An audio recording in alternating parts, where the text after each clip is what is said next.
Akabiyat Olympikin taphni akabiyat adeemsisamu addaanchituu isaa ta'uu qorate akka jalqabamu gochuu isaa jechuudha. Waggaa sagal addaancite kanarratti atleetota baay'eedhaan irraa jechuudha. Waggaa lamaan yeroo adeemsisamu atleetota hooggansa addaa qaban dandeettii addaa qaban qorachaa deemnaa turre jechuudha. Kanaaf isa kana rakkoo kana hiikuudhaaf amma kan waggaa sagal Omboro Olompikii har'a warra federaalaa harkaa fudhannee jirra.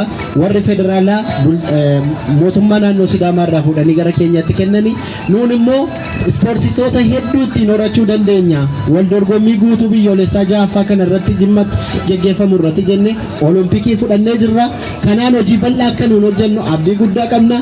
Hojjechaa sirra hin hojjennas ganaa dargaggoonni qaqqaxaleen hedduun naannoo keenya keessaa akka isaan ba'an homaa shakkii tokko hooggansa harkaa federaalaa fi biyyaalessaatti jiru qorannoo gadi fagoo gaggeessee caba kana keessaa karaa ittiin ba'uu dandeenyu sochii kana wal dorgommii kanaan dura baratamee alaabaan biyya keenya sarkaa addunyaatti ittiin mirkanaa'aa ture sana gaggeessinee isa keessaa ammoo ispoorteessaa cimaa qaxalee biyya keenya bakka bu'u horachuudhaaf caba kana deebisnee suphuu qabna karaa jedhuun sagantaa akkasii qopheessuun maas fudhatee akka naannoo Oromiyaatitti yeroo ja'affaadhaaf bulchiinsa magaalaa Jimmaa Godina Jimmaatti kan gaggeessuudhaaf naannoo Oromiyaa fudhate ta'uusaa hubatanii uummanni sadarkaa jirutti iddoo jirutti misoomaa fi guddina ispoortii cimsuudhaaf caba ispoortii keessatti akka naannoo keenyattis ta'e akka biyyaatti quunname kana fayyisuudhaaf suphuudhaaf deeggarsaa fi tumsa barbaachisaa akka gootan ergaa kan waliigala dabarsaa waliigala hawaasni ispoortii jaalatu ispoortii deeggaru ispoortii keessa qooda fudhatu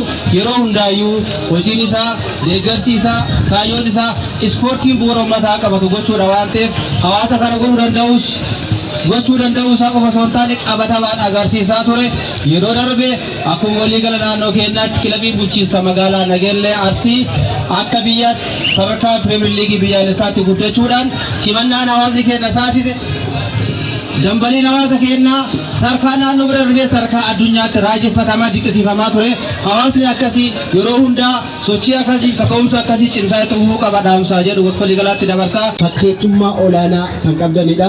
Kanaaf maqaa kootiif maqaa biiroo dargaggoo ispoortii Oromiyaatiin guddaa galatoomaa isiniin jechuun barbaada. Ispoortiin bu'uura irraa kan inni barbaadu fedhii barbaada. Ispoortiin misoomaa, ispoortiin nageenyaa, ispoortiin utubaa biyyaa keessatti gahee olaanaa taphata.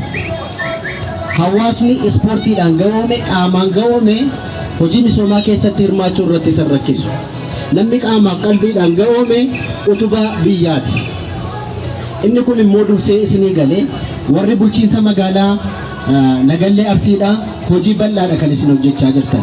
Ispoortiin asitti hojjetamaa jiru ispoortistoonni asii ba'aa jiran cimina hooggansa magaalaa kanaatii fi cimina hooggansa godina kanaati.